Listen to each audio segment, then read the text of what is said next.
Professor Scott Pearson. Professor Pearson earned his undergraduate degree from Stanford University, his MBA from the University of South Florida, and a master's and PhD in economics from the Ohio State University. He has worked as an investment advisor, editor, instructor, and business leader. Dr. Pearson has taught several institutions, including the University of South Florida, Webster University, Washington College, and currently at Charleston Southern University, where he chairs the Graduate Council. In his professional career, he has been a registered investment advisor. He is the founder and past president of Vista Media Corp., the former CFO, business manager of McElroy Media.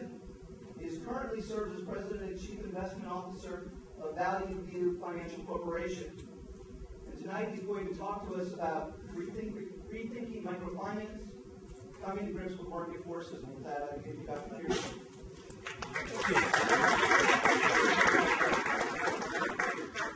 Thank you, Pete.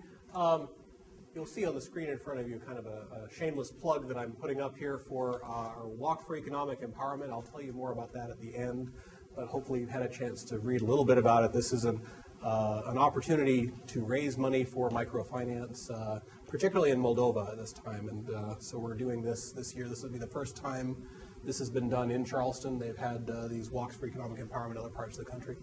And hopefully you guys will be interested and get involved. But we'll talk more about that at the end. What I'm here to talk about today is rethinking microfinance, coming to grips with market forces. And kind of the idea behind this talk is microfinance has been through a lot. Microfinance has been around for many years, and I think many people have kind of a locked-in perception of what microfinance is or should be.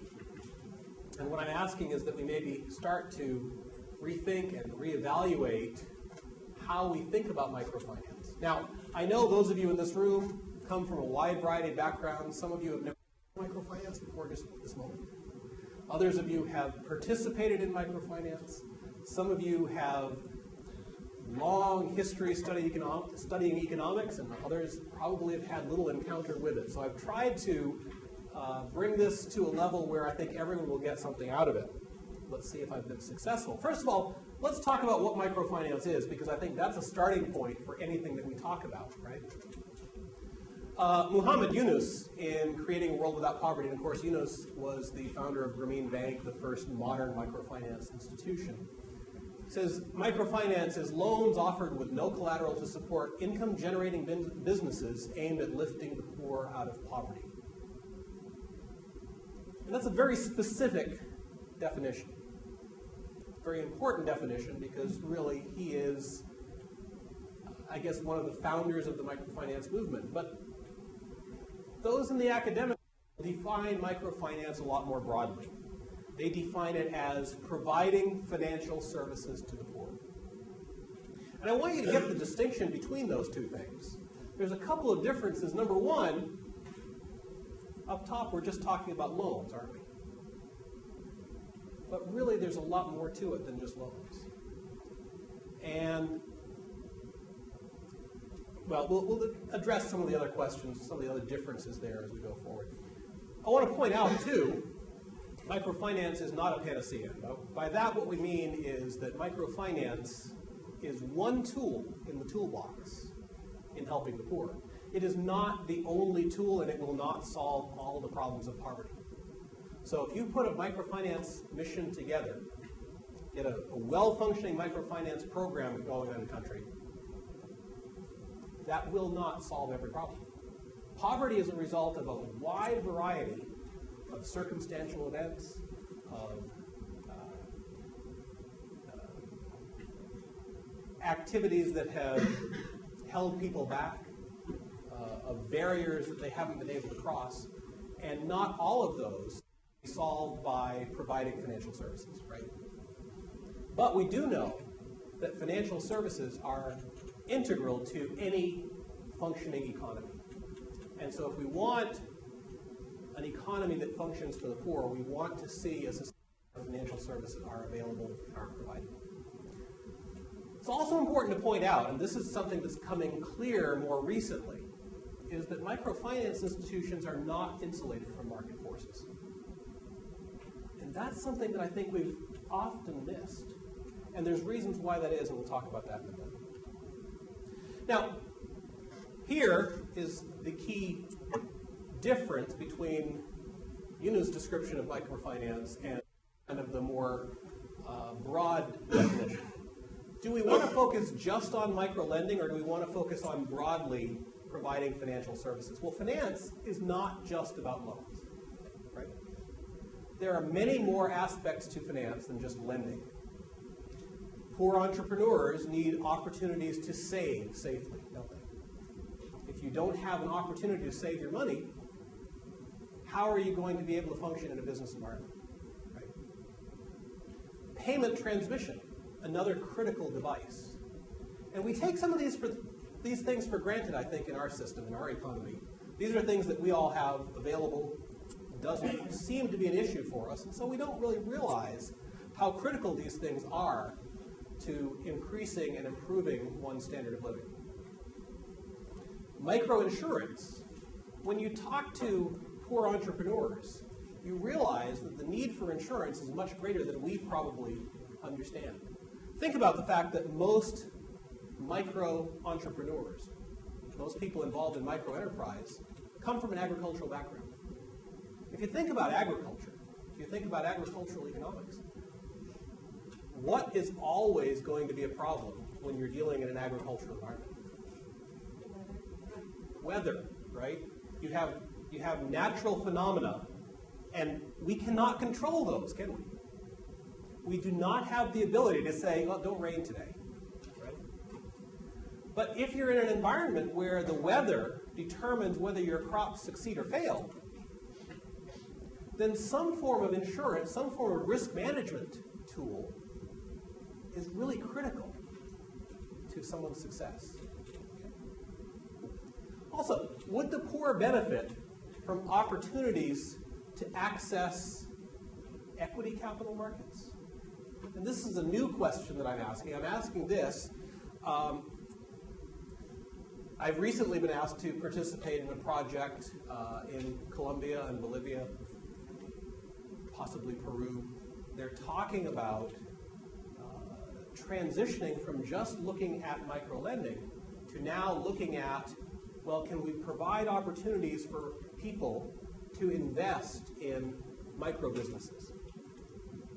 Could American students, for example, invest $100 in a business as an equity investment? Why is that better? Why is that different? Well, it may not be better for everybody, but I think the key thing to think about is that not the same structure is going to work for every business. For some types of businesses and for some types of entrepreneurs, loans may not be the right strategy, may not be the most effective way to solve the problem. And so what we're looking at now is finding the tools and finding the methodologies that work for all the different circumstances that people may face. And then I'm going to add this last question down here. Would the poor benefit from the opportunity to actually invest? Well, 2 years ago, asking this second to last question seemed kind of crazy. So I like to always push the envelope a little bit further and say, well, maybe there's another direction, another aspect to microfinance that we really haven't investigated yet. Should the poor invest? Well, that's crazy because the poor don't have any money, right? That's why they're poor. Is that true? Do the poor have any money? They have lots of money. It may not be in forms that are legally recognized. They have lots of access to capital that's not marketable right now. But you know what? They also actually do have actual cash savings. They do. And they'd like to do something with that. Why do they have savings, by the way? Do they have a future that they're planning for? Well, yes, they do, strangely enough. And I think sometimes we look at the poor as though they're somehow separate people, right?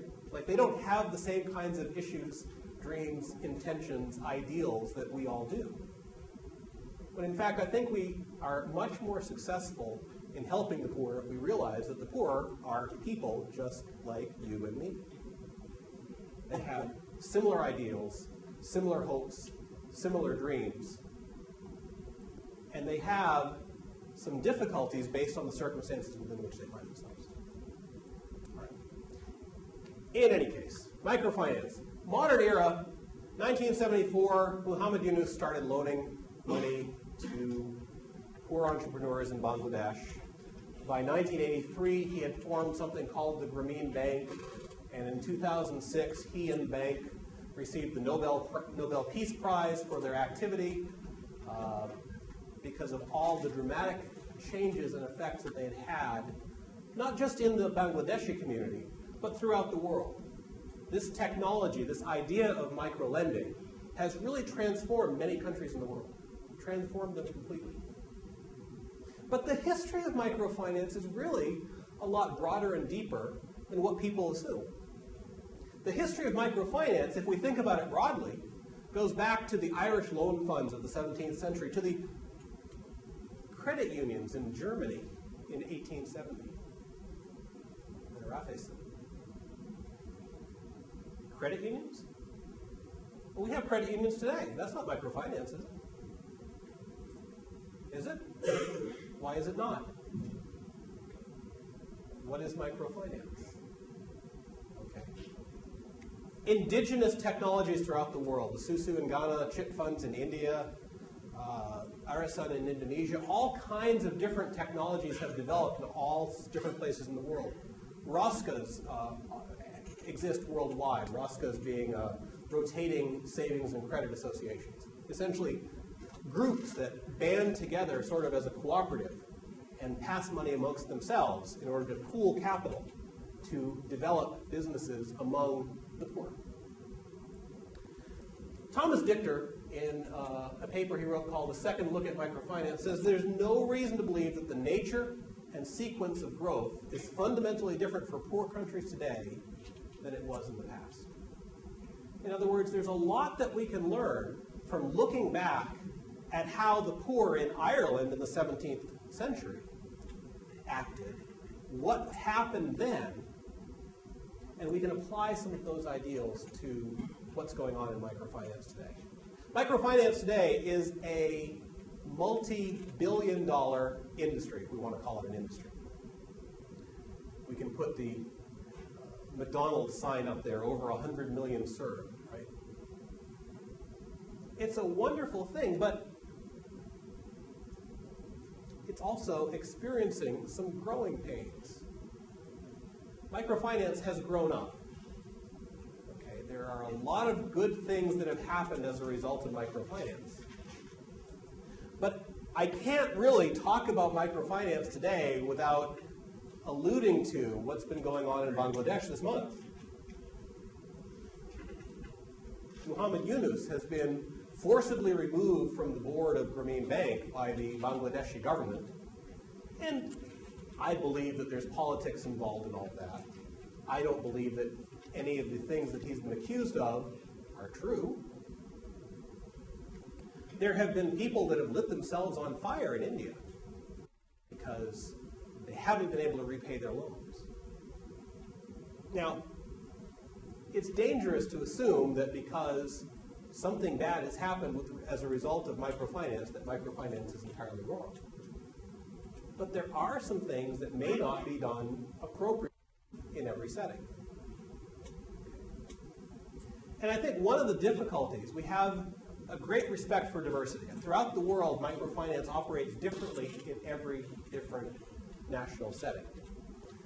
But that diversity, that respect for differences, has really led us to be reluctant to discuss what's right and wrong and what are the best practices.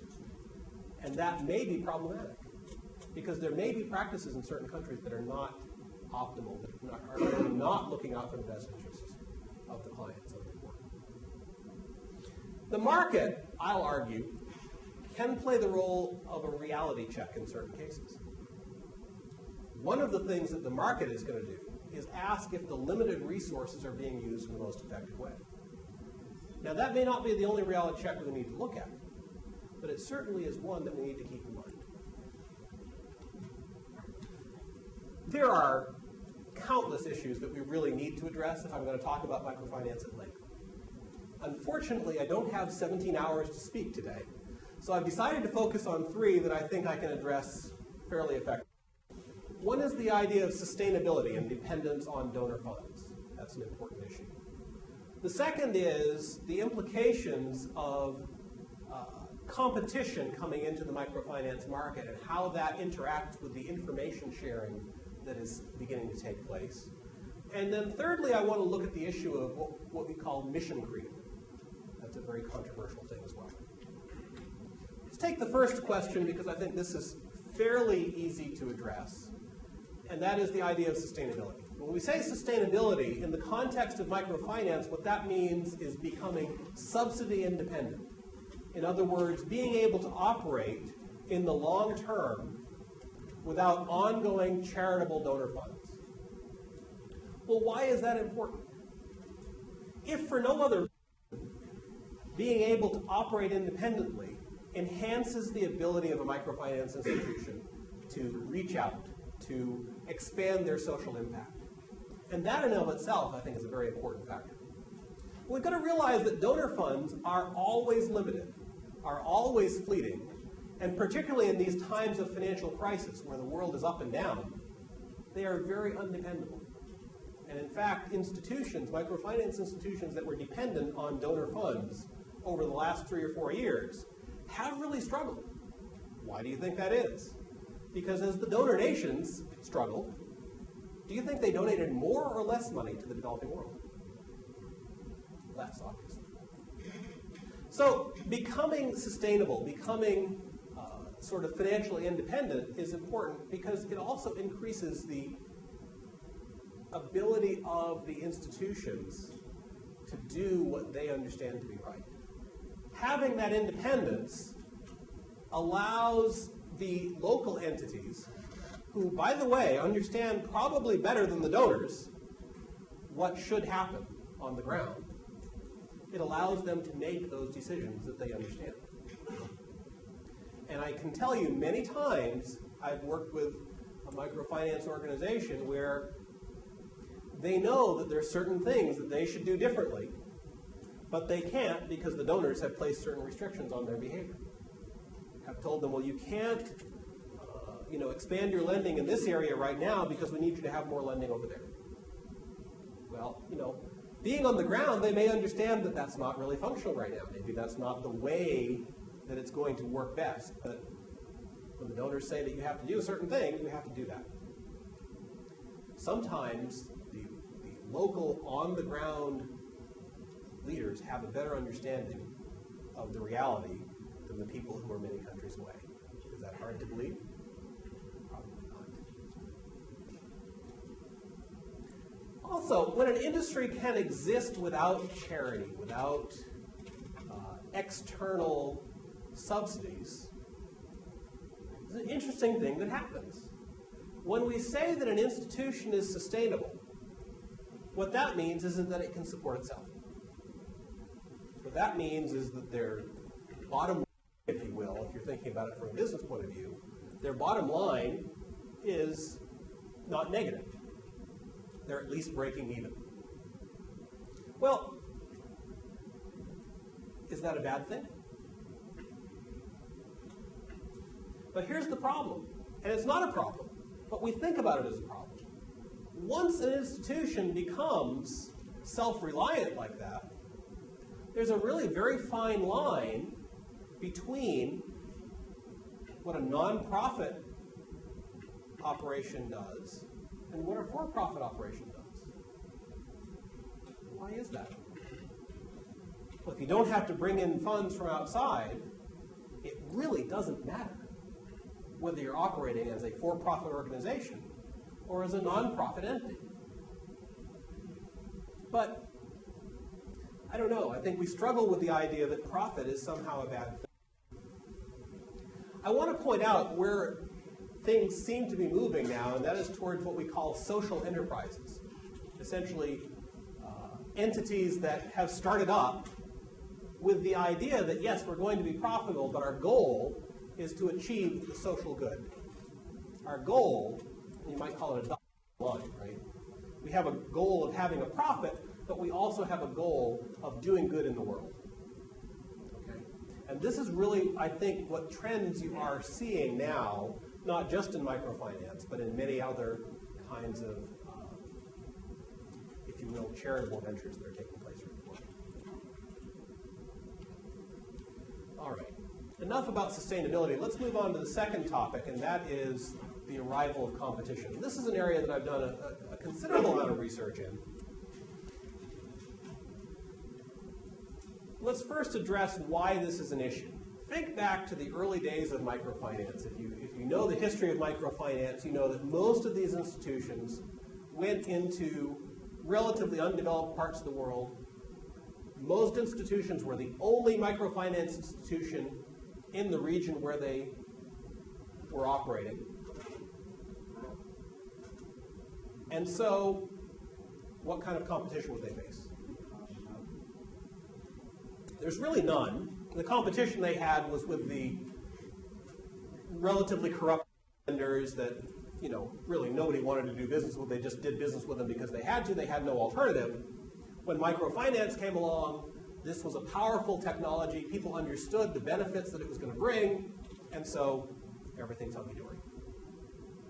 Well, we also understand that over-indebtedness, opportunistic behavior, these are difficulties in any segment of society. By opportunistic behavior, what do you think that means in a lending environment? People borrow money, never intending to repay it. Well, does that happen among the developed world? Are there such people here? Yes, there are. Believe it or not, among the poor, there are a similar number of people that might behave inappropriately. Another risk, though, this over-indebtedness idea, right?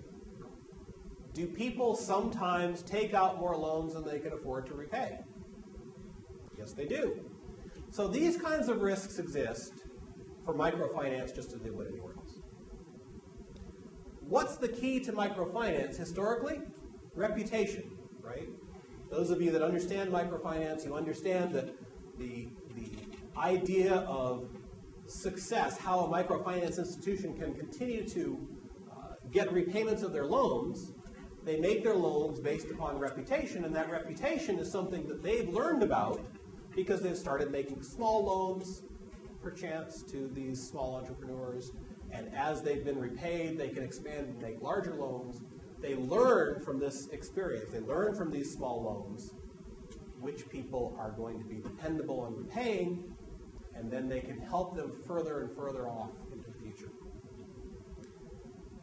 All right. Well, that was all well and good, but now let's move to the modern day. In the modern day, we've discovered that microfinance is successful. This is great. It's been helpful for people, and now lots of people are pouring money into microfinance. In the early days, you'd have a few really rough souls that would say, this is wonderful, let's put some money out there, but most of the country, most of the world had never heard of microfinance. There were limited resources available, and it wasn't getting out to everybody, but now, you know what? Microfinance is available in many parts of the world, probably most. Most of the places where I've been, except maybe the deep rural areas, but most of the well-developed areas have not just one, not just two, but 5 or 6 microfinance choices. And that sounds like a wonderful thing. You have nonprofits, NGOs, even some corporations coming along and providing microfinance services. Competition's a wonderful thing, right? Okay, but let's think about this. There's some implications here. In this environment where people may or may not repay loans, if you have multiple people lending,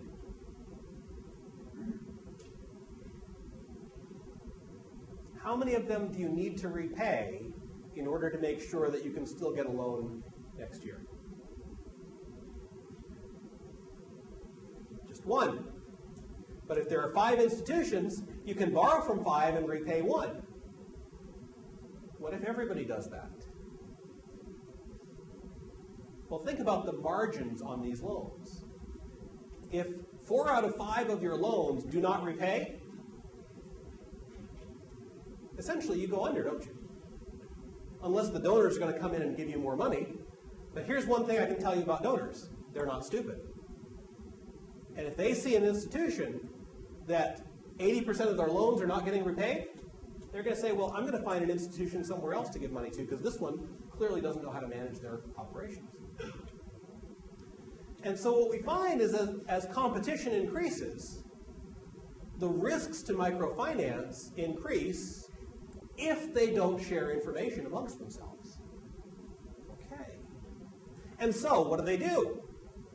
Well, they have to start sharing information amongst themselves, don't they? What kind of information would they share? Well, who hasn't repaid? Because if there's a credible threat that not repaying one of the institutions is going to prevent you from getting a loan from anybody, then maybe we won't try that game. Here's the problem. If we share all the information that we have, remember now, reputation is how microfinance had an edge. Reputation is what microfinance used in order to develop its strength. If all of the information that I've learned about you as a borrower, I share publicly with everybody else, then you now know everything about that borrower that I did. Which means that I no longer have any advantage in this lending market. Sounds like it would be a good thing, because now everybody knows, but here's the problem. The only reason that I'd be willing to make that first loan at very high risk, because I don't know whether you're a good risk or not, the only reason I'm willing to make that first loan is because of the information that I'm going to get from that. And if now, after I've gotten the information, I know whether you're a good credit risk or not, if I'm going to share that information with everybody, and by the way, when I say everybody, we're talking about credit reports, credit bureaus, things like that, like we have in this country. If I share that information with everybody, everybody includes not just other microfinance institutions. It includes banks. It includes credit card companies, any other kind of institution. Well, what does that do now? The banks, who have a much lower cost structure, who are they going to lend money to? The top credit risks, right? The ones that we've already proven are good. And who in microfinance are we left lending to? The not very good ones. So this doesn't really work, does it? We end up chasing all of our clients away, giving our best information out to the banking institutions. And we're stuck with, well, I guess we can lend to new people that haven't been tried before, but again, that's very risky. That's risky, that's costly. And the whole point of microfinance is that we might start out lending at a high interest rate, but over time that interest rate might come down. But not with this model, it won't. With this model, the best risks are going to go off somewhere else. We're going to be stuck holding the poorest risks. So that doesn't really work. However, here's the problem. Here's the problem. And this is, I think, a case of well-meaning intervention gone awry. In many countries right now, USAID and other kinds of helping organizations have been going around the world trying to set up credit bureaus to provide full information so that microfinance institutions will have the information about the people so they won't go under to solve that first problem. What I don't think they understand is that they're maybe solving or creating the second problem, where this full information maybe is not the optimal amount of information. And so what microfinance institutions need to do is to develop what I'd call an optimal information sharing mechanism. A mechanism that shares just the amount of information that they need to, and not too much more.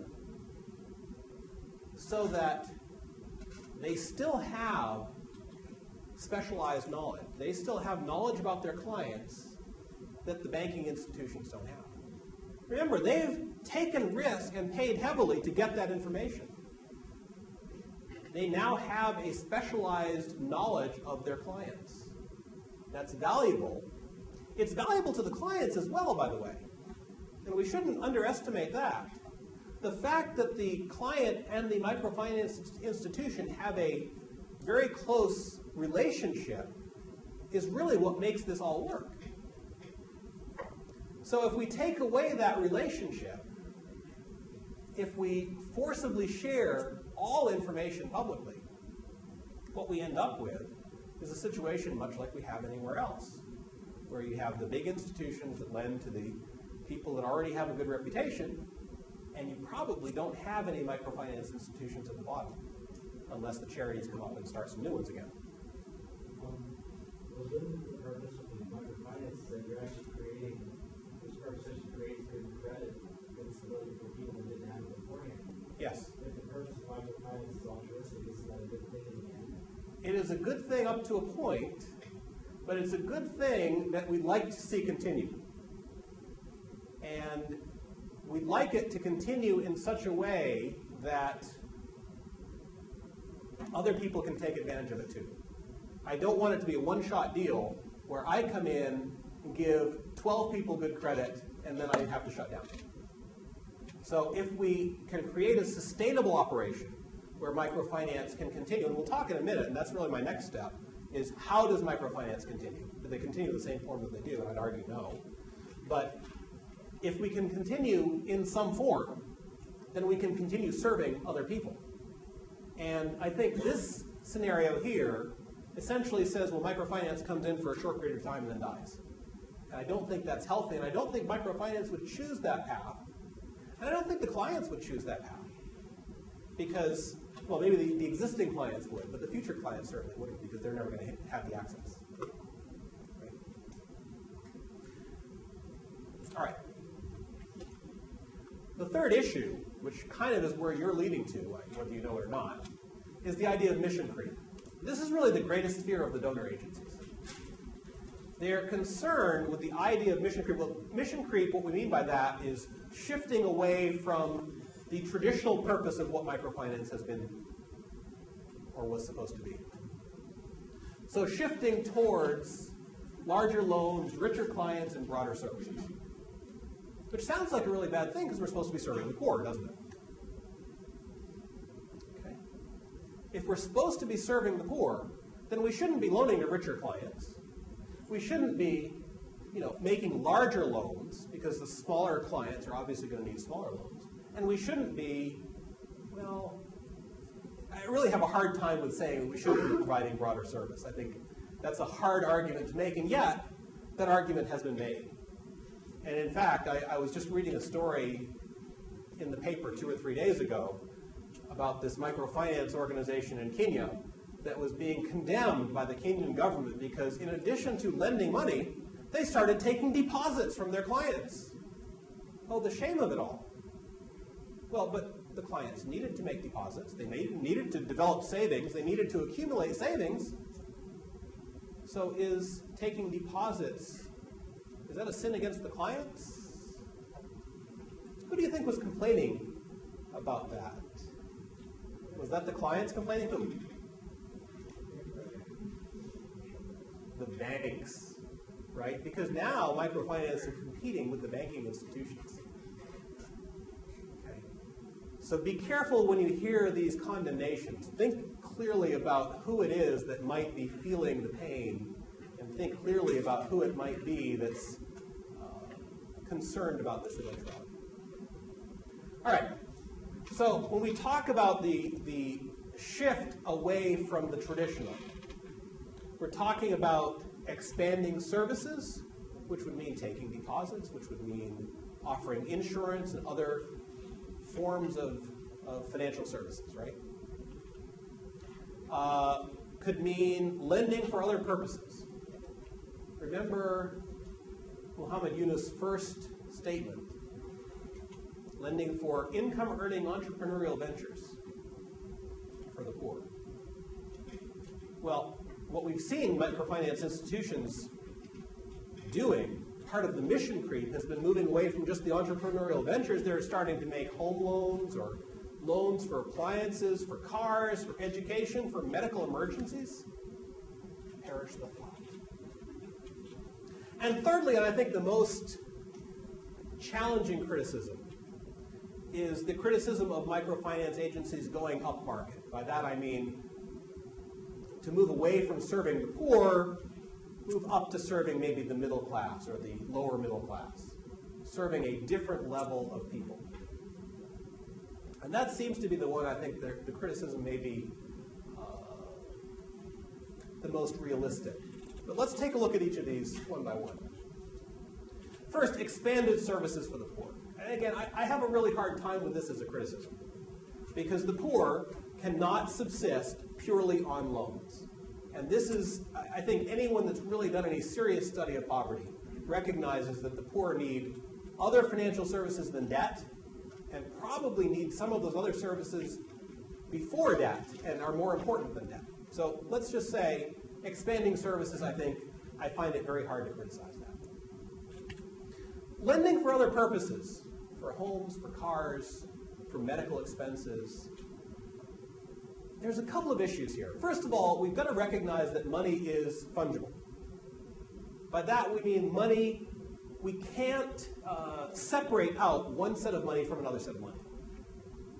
If you received a loan for a business, or if you received a loan for medical services, or if you received a loan for some other purpose, it's really hard for me as your lender to determine whether you used it for that purpose. And even if I do, the fact that you borrowed a certain set of money to buy a car, well, that means that the money that you would have been using to buy the car, you might be able now to use to start a business, or vice versa. So money is interchangeable. It doesn't really matter what you used it for, because I can't control that. Secondly, history shows that other financial institutions have expanded their roles successfully. And again, if we look back to the Irish loan funds, the chit funds, the credit unions. Credit unions are a perfect example, right? We've seen credit unions expand what they lent for over many generations.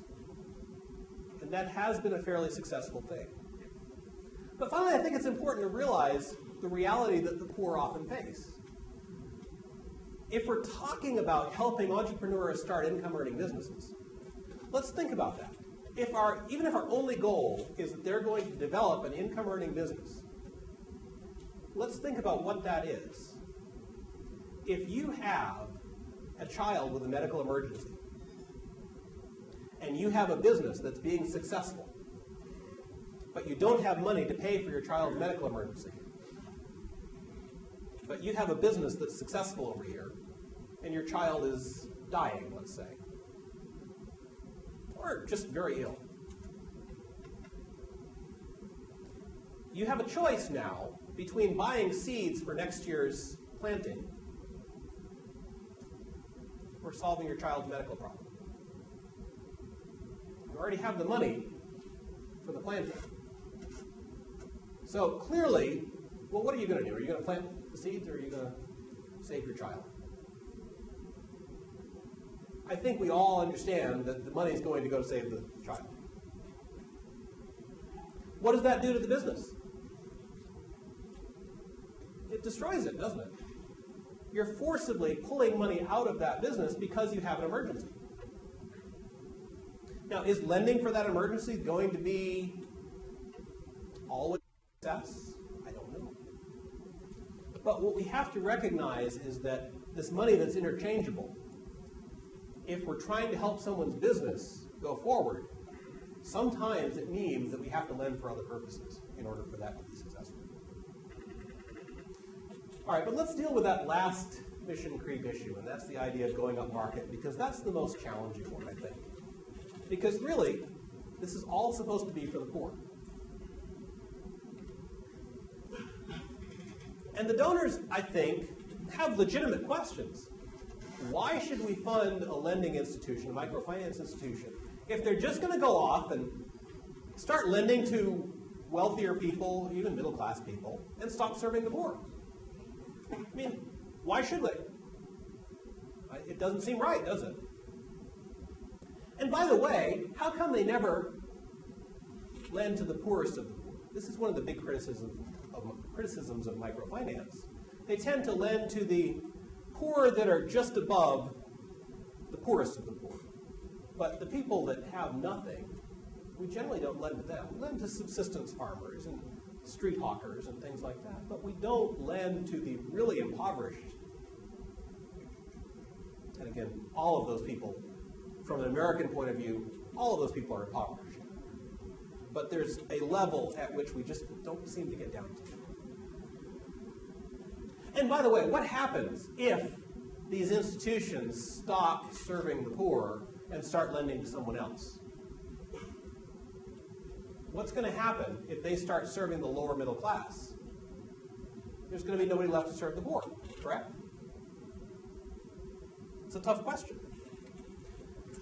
Here's the problem, though, and I want to suggest some things to maybe calm some of the donors' fears and to really address the reality on the ground. First of all, making bigger loans, which, by the way, when you're making bigger loans, they're often to slightly wealthier clients. Making bigger loans for the microfinance institution is generally going to be safer and more profitable, if I can use that profit word, more positive in terms of return than lending to the smallest, poorest. And what that does, if an institution really has the heart for reaching the poor, is it allows them to reach out to more members of the poor who are by nature riskier to lend to. In fact, most institutions do not abandon them.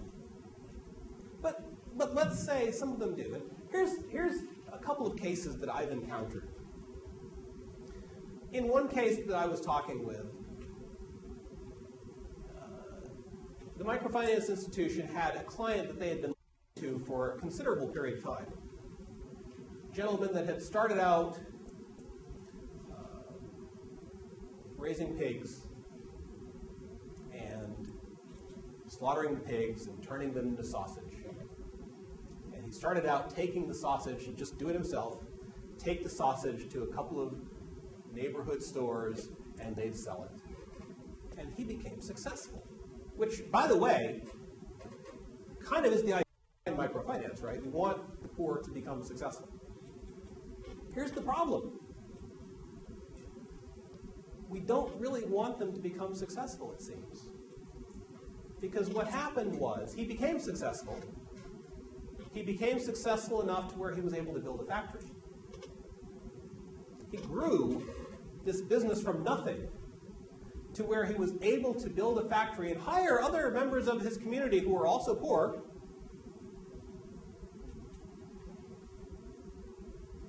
But the donors said, no, you can't lend to him anymore,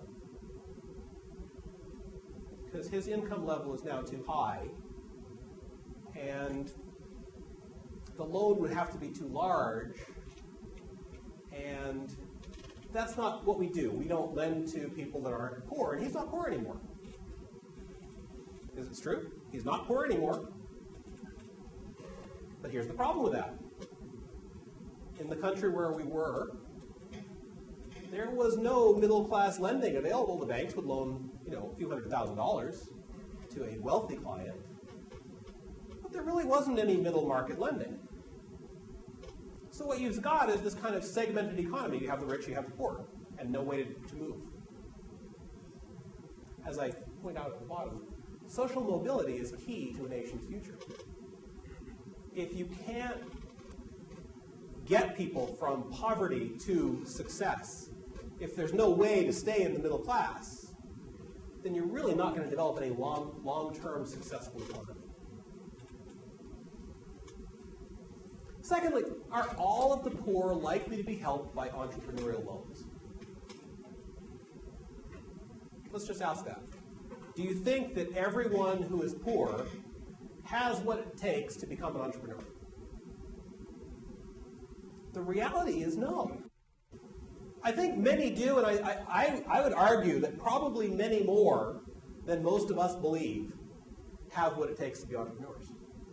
But the simple reality is there are some members of the poor, just as there are probably some members of this assembled body here, that don't have entrepreneurial skills.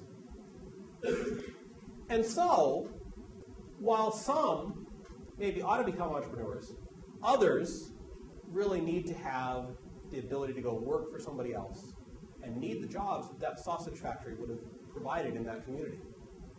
So there's still a need for lending. It may not be the same kind of need, it may not be the same kind of institution that needs to make those loans, but there's still a need that needs to be filled.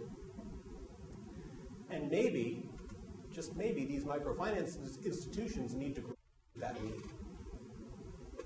Businesses need to grow if they're going to hire others. And if we're putting obstacles to the growth of these formerly poor people's businesses, then I think we're putting obstacles to the society becoming what it needs to become. Thirdly, once the microfinance institution industry becomes what we say called sustainable, it becomes much easier for other entities, other lenders, to enter in and serve these smaller clients to meet the demand, because the demand is there. If the demand's not there, then really there's no sense in us doing microfinance in the first place. The demand is there. But the demand is not just there at the bottom. The demand is there at every level.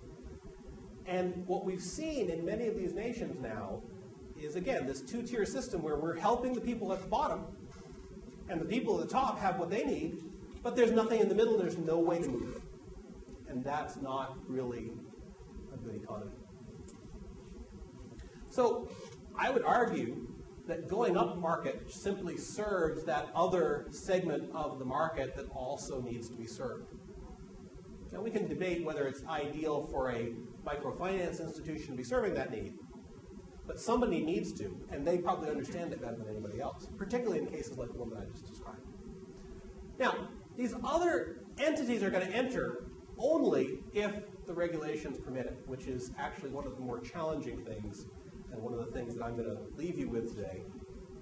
We need to make sure that as all of these transitions take place, that we don't put up new barriers to new microfinance institutions coming in to serve, because that need is always going to be there. And what I find in many cases is barriers are put up once we've served a population. We move on from that population, we put up barriers to keep other people from coming in. And that, I think, is one of the greatest dangers. So, to summarize, markets provide a certain amount of discipline. Markets provide information about the needs and priorities of all the people in the society. They push institutions towards the best practices. They help ensure sustainability and independence of the institutions. And they push the microfinance institutions to meet the other needs of the community.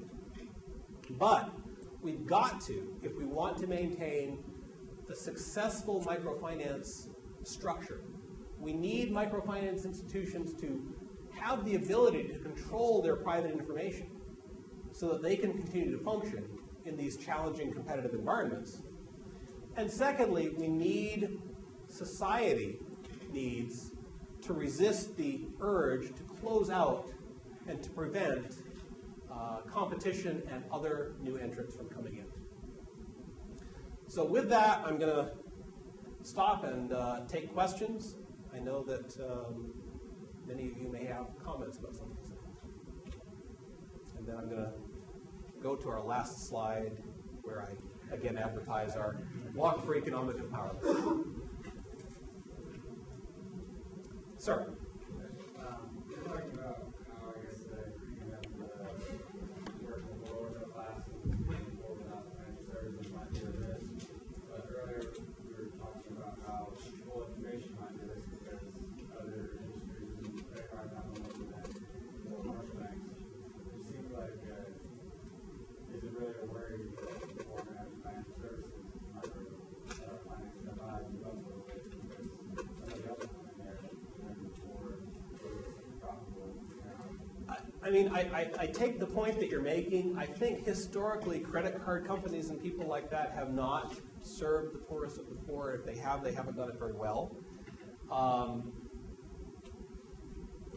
What you're saying makes a lot of sense, but I don't think it's quite as simple as all that, because let's go back. We're in lesser developed countries where the reason microfinance has come to the fore is because there was a lack of service. There was a lack of financial service in a lot of these settings. There's a reason why there was a lack of financial service.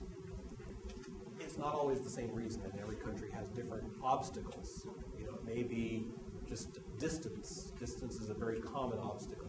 But in many cases, it's regulatory. In many cases, it's just the way the society has traditionally functioned. And as long as those other obstacles are there, I think some of those potential solutions, which 40 years from now might happen, I think it's not really going to be the answer right now. Yes, sir. How do you determine the appropriate mix of information and, I guess, lack of information to maintain enterprise versus? That is the $20 million question, isn't it? But I think the only real answer that I can give you is trial and error, right? We try sharing limited information. We see if that works. And if it does work, we continue doing that. And if it doesn't work, we amend the situation.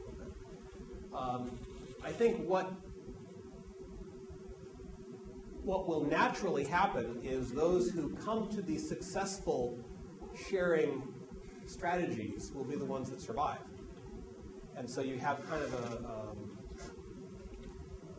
a situation where the best technologies will survive, and then probably those best technologies, those best strategies will be shared.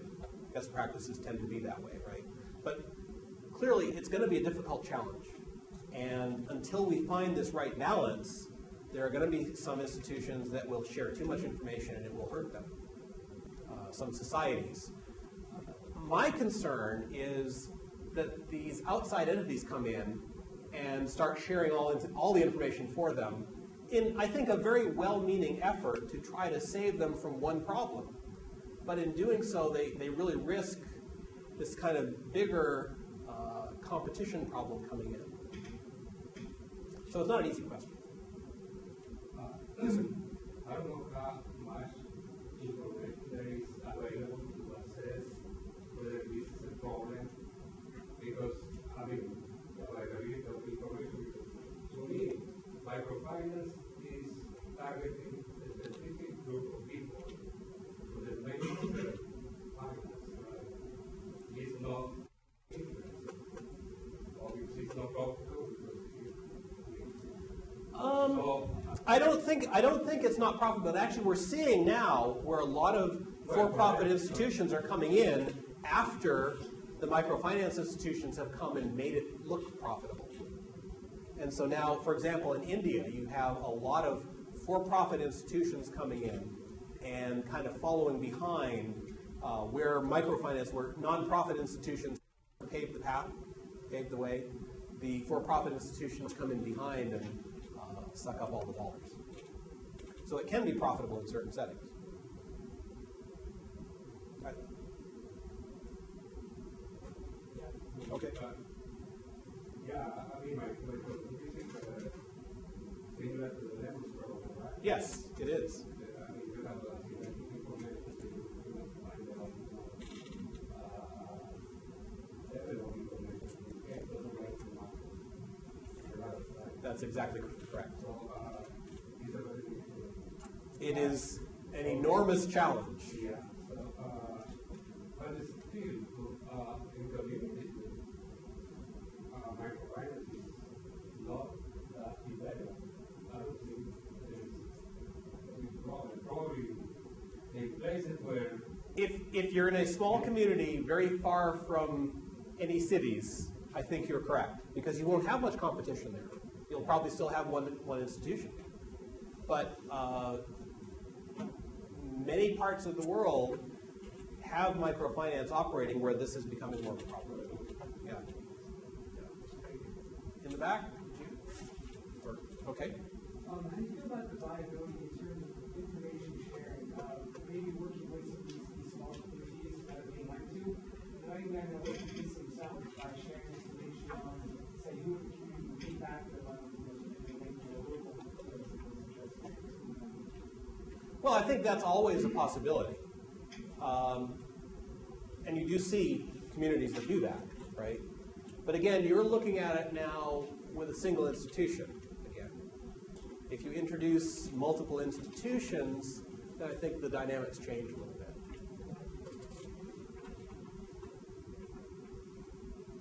Other questions? I understand. But None of us are. It's all a very new thing. I have to say that. I mean, I think those of us that have been studying it for many years still feel like, wow, there's so much for us to learn. But I was wondering, is there just an example we would know of a microfinance firm that's well known or anything? Well, I think Grameen Bank is the one that I mentioned that's probably the best well known. We don't have a lot of microfinance in this country. Actually, Grameen is talking about introducing microfinance to the U.S. What you find is that microfinance is most successful and most popular, A, in poorer countries, and B, in smaller countries. And actually, it's a puzzlement to those of us that study it why it has been much more successful in, say, Bangladesh than in India, or much more successful in Bolivia than Brazil. We don't fully understand that, but that's sort of the reality that we've seen. You think should be a bigger push for microfinance in the U.S. given, I guess, the financial crisis with lots of predatory lending for the poor, now that we can help them out in there?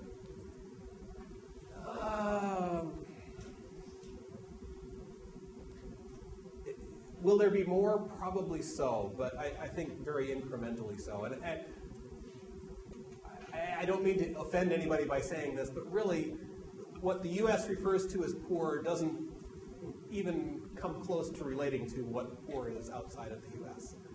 And so it's a different kind of standard of living entirely, I think.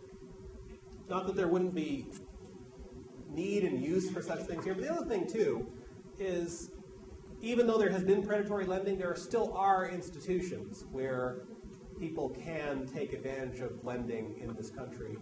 Probably, and when we say predatory lending, we're talking about the interest rates. One of the other criticisms of microfinance is that the interest rates are relatively high, and probably higher than what you pay on your credit cards here. That is because of the risks that are involved, but it is a legitimate criticism. What would you say to on that note, right? Payday loans, is that not our version of microfinancing here in the U.S.? All right, and you have people who are at sort of at that poorest level. We might consider predatory, but they are high risk. They don't need generally a lot of collateral, right? And yet we condemn that. And I realize there's, again, potentially vicious cycles and so on with that. So there's a lot of regulation now on those industries. But would you not say that that is in some way, to the extent that there's microfinancing in the U.S., that's a version of it? Well, I am not a fan of the payday loans. I'll say that first. And I would certainly argue that what happens in microfinance institutions is much less predatory than what happens at payday loan institutions. I'm not, here's the thing though, and while I'm not a fan of the payday loan institutions, I'm not convinced that some of the regulatory methodologies that we use to prevent some of that is all that helpful. The reason the payday loans have developed the way that they have is because of this framework of regulations that we've created that has prevented some of the more traditional kinds of microfinance from developing here. You know, microfinance, you might find a 40% interest rate, but in most states in this country, you can't just charge flat out a 40% interest rate on a loan. You just can't do it legally. And so we've created these contrivances like payday loans to provide the short-term financing for people that don't have any other access to funds. I think payday loans are horrible, but it's sort of a creation of our structure. Because the rules don't